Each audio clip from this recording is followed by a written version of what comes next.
Sir Adani power का है जो मैंने रिसेंटली लिया है हम्म 278 पे, तो ये तब से ही कम जा रहा है। तो ये क्यों लिया था? ये लंबी अवधि के लिए लिया था या वो दूसरा ट्रेडिंग वाला जो मन करता है वाला पार्ट है ये? सर शॉर्ट टर्म के लिए लिया था, लॉन्ग टर्म के लिए तो नहीं है। ट्रेडिंग वेडिंग जब करते हो स्टॉप लॉस लगाते हो सुखदीप मैम, मैं कभी नहीं लगाते। सर एक्चुअली वैसे इंट्राडे में नहीं मैं करती, तो मैं स्टॉप लॉस तो नहीं लगाया था मैंने। ठीक है। भाई अविनाश सर, लिया तो ट्रेडिंग के लिए, तो फंडामेंटल्स वगैरह से हमें कोई मतलब था नहीं, हमने पढ़ा भी नहीं था उसको। हम 27-28 रुपए पर शेयर के लॉस में हैं। अदानी पावर में कोई होप कि ये लॉसेज आने वाले समय में रिकवर हो जाएंगे या नहीं? नहीं, मुझे लग रहा है कि आशीष इन्होंने अगर शॉर्ट टर्म कॉल लिया है तो मेरे ख्याल से इस पोजीशन से निकल जाए, क्योंकि देखिए 278 में लिया है, अभी करंट 250 है। तो स्टॉप लॉस तो मेरे ख्याल से इनको रखना चाहिए था, लेकिन अगर नजरिया आपका थोड़ा सा लंबा है, अगर आप इसमें थोड़ा सा पोजिशनल व्यू लेके काम कर सकते हो 6-8 महीने, तो मुझे लग रहा है कि आपको एक अच्छा रिस्क रिवॉर्ड मिल सकता है। क्योंकि देखिए अडानी पावर अभी वापस प्रॉफिट के ट्रैक पे आ चुकी है, काफी बड़ी पावर जनरेटिंग कैपेसिटी है, और जो भी मसला अडानी ग्रुप की कंपनीज में हो गया है वो मोरलेस अभी सेटल हो चुका है। तो थोड़ा सा पोजिशनल व्यू रख के आप काम करोगे तो डेफिनेटली आपको अडानी पावर में भी पैसा बनेगा। बट अगर प्योर इंट्राडे व्यू है और टेक्निकल व्यू है, तो मेरे ख्याल से यहाँ से निकल जाए, कोई दूसरा विकल्प लेके, और वहां पे अपना लॉस रिकवर करे। कोई कोई स्टील स्टॉक भी है क्या आपके पोर्टफोलियो में सुखदीप मैम? ये मंडी गोविंदगढ़ तो बहुत जाना जाता है ना स्टील कंपनियों के लिए, फैक्ट्रीज के लिए। सुखदीप मैम के तो इश्यूज आ रहे हैं, तकनीकी दिक्कतों में फोन लाइन भी। डायरेक्टर साहब फिर से रिपैच करिएगा और देखिए अगर दिख जाए तो ज्यादा अच्छा है। एक बार मैं रश्मि मैम के पास वापस जा रहा हूं। रश्मि मैम, सेल था अगला, कब लिया था, कितना समय हो गया, किस भाव पे लिया है? 1 साल से ऊपर हो चुका है, 1 साल 2 महीने हो चुके हैं। हाँ। लास्ट में लिया था मैंने 92 रुपीज में एग्जैक्टली। शेयर्स भी क्वांटिटी नहीं है। 92 दो बार एवरेज 22,000 कर क्वांटिटी ले रखी है। 22,000 क्वांटिटी एक्चुअली 2 बार एवरेज कर चुकी हूँ मैं। मैंने फर्स्ट टाइम जो है वो 112 की मेरी खरीद थी, और उसके बाद मैंने इसको एवरेज किया। उस पे मैंने और आई थिंक 10,000-15,000 शेयर्स मैंने और डाले थे, और ये एवरेज मेरी निकल के 92 आई थी। अभी मैं फिर से और सोच रही हूँ डालू नहीं डालू, बस इसीलिए आपसे पूछना था। थोड़ी कसर बची, कम नहीं खरीद लेना आप। बाय एवरेज करते करते 22,000 शेयर तो रख ही लिए आपने, अभी भी मन कर रहा है एवरेज करने। ये क्यों लिया था? ये फंडामेंटल कॉल था कि लंबी अवधि के लिए बहुत अच्छा है सेल, या तकनीकी लग रहा था कि आपको कमा के दे देगा? हाँ, लास्ट टाइम जब भाव काफी बढ़ रहा था इसका, जब मैंने 112 की खरीद थी, 130 से पहले टच होकर के नीचे आया था ये। हाँ। तो मैंने सोचा कि अभी फिर जाएगा, फंडामेंटली उस वक्त स्ट्रांग दिख रहा था ये। बट अचानक से चाइना की कुछ मार्केट जिसमें स्टील का कुछ, तब से ये गिरना शुरू हुआ। गिरते गिरते ये 81 से 85, उसके ऊपर तो मैंने इसको पिछले 86 इसके ऊपर देखा ही नहीं। तो मैं वही सोचती हूँ कि इसमें और एवरेज करके इसकी एवरेज 85 लेके आऊं, नहीं लेके आऊं, या कहीं और डालूं, क्योंकि अभी मैंने दूसरे में डाला हुआ है।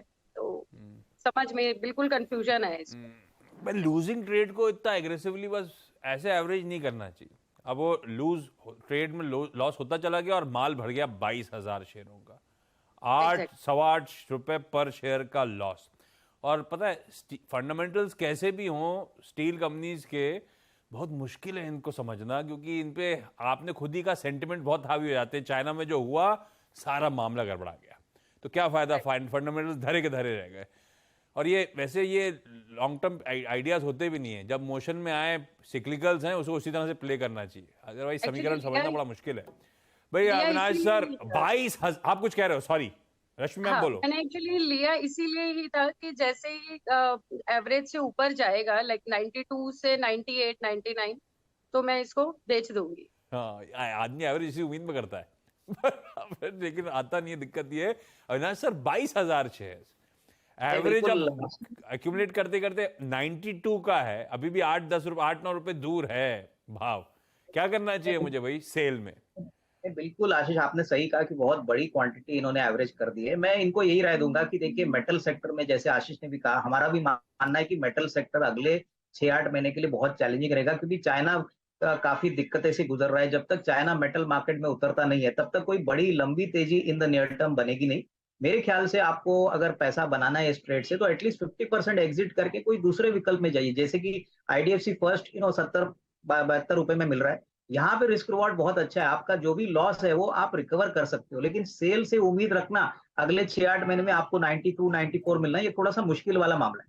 और आपकी क्वांटिटी भी बड़ी है, तो 50% एटलीस्ट निकालिए, आईडीएफसी फर्स्ट के शेयर खरीद लीजिए, वहां पे मुझे लग रहा है कि काफी अच्छा मोमेंटम है, बिजनेस अच्छा है, जहां पे आपको एक अच्छा रिस्क रिवॉर्ड मिलेगा, तो उस पॉइंट ऑफ व्यू से ये अच्छी स्ट्रेटेजी बनेगी आपकी। आईडीएफसी फर्स्ट पसंद आ रहा है, बढ़िया रीरेट भी हो रहा था ये भाई, चाहे तो अच्छा भाव टू भाव मैच भी कर जाएगा, चाहे तो कुछ पार्शियली वहां से एग्जिट करें, आईडीएफसी फर्स्ट को खरीदें, लंबी अवधि के लिहाज से शायद ये ज्यादा अट्रैक्टिव है, सेल में रुके रहने से ज्यादा फायदा है नहीं। तो जो फंडामेंटली स्ट्रांग है उस पर फिर भी भाव लगाया जा सकता है, आप कॉल लीजिए मैम, स्विच करने का मन बना सकते हो। कुछ आप क्वेश्चन मार्क सा दिख रहा है आपके चेहरे पे, और कुछ पूछना चाहते हो आप क्या इस बारे में? हाँ, यही पूछ रहा था कि एक्चुअली मेरा हमेशा फंडा यही रहता है कि प्रॉफिट लेकर के ही निकलूं, लॉस ना हो बिल्कुल भी। तो यही 2 शेयर्स हैं जिसमें अभी तक लॉस वाले चांसेस ज्यादा दिख रहे हैं ना कि प्रॉफिट वाले। नहीं, हम सबका फंडा यही रहता है, पर हमारा फंडा है, जरूरी नहीं मार्केट्स हमारे थॉट प्रोसेस को रिस्पेक्ट करे।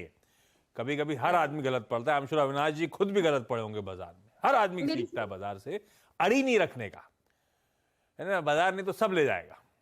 आप हो सकता है रुको, हो सकता है भाव ऊपर आ जाए, पर हमारे पास कोई इस समय लॉजिक नहीं है उस चीज को प्रूव करने का ना, तो हम अड़ी रखेंगे और निकलना तभी है जब ऊपर जाएगा, तब तो मामला गड़बड़ा जाएगा। या तो आप स्टॉप लॉस लगाओ।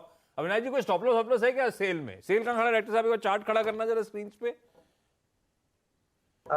आशीष, मुझे लग रहा है कि देखिए स्टॉप लॉस का तो सवाल उठता नहीं, क्योंकि इन्होंने डिलीवरी ली है, बड़ी पोजीशन ली है। मेरे ख्याल से देखिए अपना जो लॉस है वो थोड़ा सा कवर कर लीजिए, क्योंकि डिफिकल्ट होता है अभी लॉस को काटना, कोई मुश्किल आसान बात नहीं होती, लेकिन अगर आप अभी काटोगे तो आपको डेफिनेटली दूसरे विकल्प में पैसा बनाने का स्कोप मिलेगा।